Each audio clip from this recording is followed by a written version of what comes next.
Bueno, estamos con Guillermo Baena, él es abogado y especialista en derecho laboral para que justamente nos amplíe más sobre qué hacer cuando hay una diferencia entre un trabajador y su empleador, como en el caso en el que vimos. Bienvenido, Guillermo, al canal Cartagena y dígame, por favor, cuáles son los estadios, cuáles son las alternativas que hay en términos legales para poder dirimir un conflicto entre empleador y empleado. Yair, muy buenas tardes y para toda la audiencia. Bueno, primero sería, te respondo por conceptos muy generales, pues con una advertencia inicial. Y es que el único autorizado por la ley para definir situaciones particulares que tengan que ver con derechos laborales es el juez laboral después de que se agote un proceso laboral ordinario. Eso quiere decir que es después de presentar una demanda y con trámite legal respectivo, que por medio de sentencia sea el juez laboral quien declare la existencia o no de un contrato laboral. Mientras tanto, pues lo que tenemos son alegaciones o argumentos presentados tanto por la señora como por la empresa. Ahí es donde entra el juez, que es el autorizado para definir si efectivamente existió o no un contrato laboral y las obligaciones que se desprenden de eso.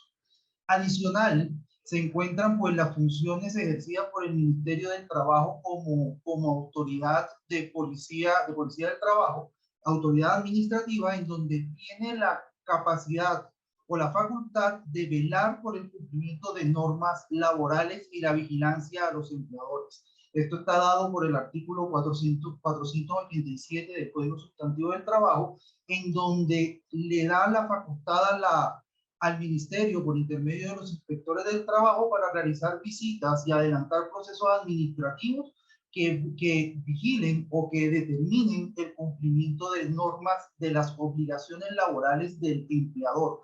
Pero, y es muy claro el código, no tienen la facultad de definir situaciones de carácter particular, como es el caso que nos ocupa.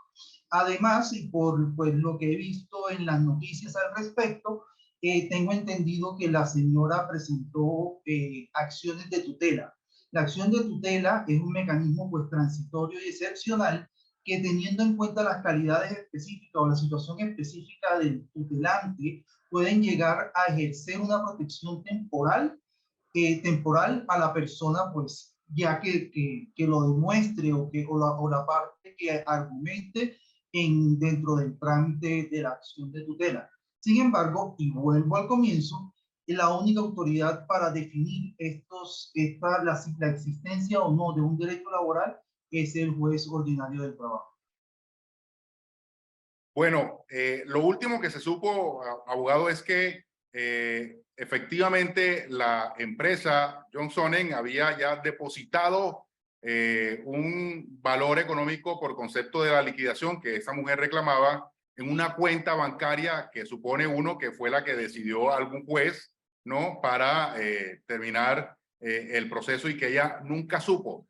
Ese caso, eso puede suceder, es decir, que una persona un demandante, un denunciante no se haya enterado de que la empresa haya pagado lo que tenía en su obligación. Bueno, Jair, sí, estuve leyendo algo al respecto y esos son los depósitos judiciales por acreencias laborales. En algunos casos establecidos por la ley en que el ex empleador no tenga la posibilidad de contactar o conocer o ubicar al empleado, tiene la facultad de pagar esto, como decir, la liquidación definitiva o acreencias laborales que están a su cargo ante el Banco Agrario, que se hace un título judicial y se deposita y se pone a órdenes de los juzgados laborales y se debe comunicar al empleado la existencia de esto. Lo que tú me estás preguntando, es importante resaltar que es una obligación compleja, o sea, tiene dos pasos. Uno, el hacer la consignación ante el Banco Agrario, el título judicial, y segundo, la obligación que tiene el empleador de comunicarlo y poner en conocimiento de ese título, de la existencia de ese título a órdenes del ex trabajador en el Banco Agrario. Son los dos elementos lo que cubren la obligación del empleador al momento de terminar el vínculo laboral.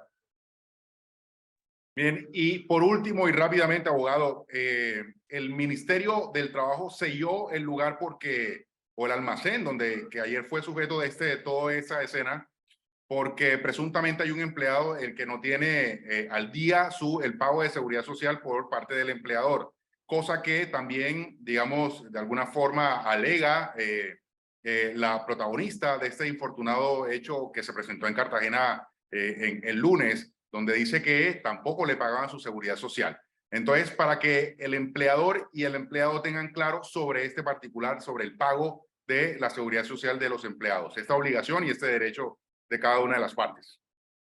Bueno, lo que me estás diciendo es si el sellar o el tomar alguna medida administrativa por parte del ministerio lo pueden hacer, sí lo pueden hacer, o sea, tienen esas facultades dentro de lo de su competencia. Entiendo por lo que me dices que no estamos hablando del mismo caso del hecho penoso que vimos el día pasado, que vimos el día de ayer, sino de alguna otra circunstancia que verificó el Ministerio del Trabajo al hacer una visita administrativa ante este establecimiento de comercio.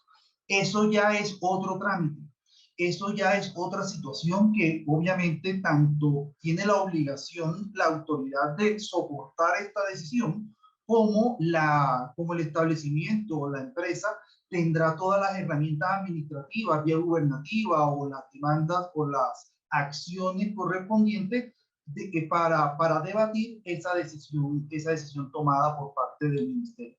Pero es una situación diferente al hecho del que estamos hablando de la señora que alega que le están debiendo unas prestaciones sociales o una liquidación definitiva. Listo, abogado, muchísimas gracias.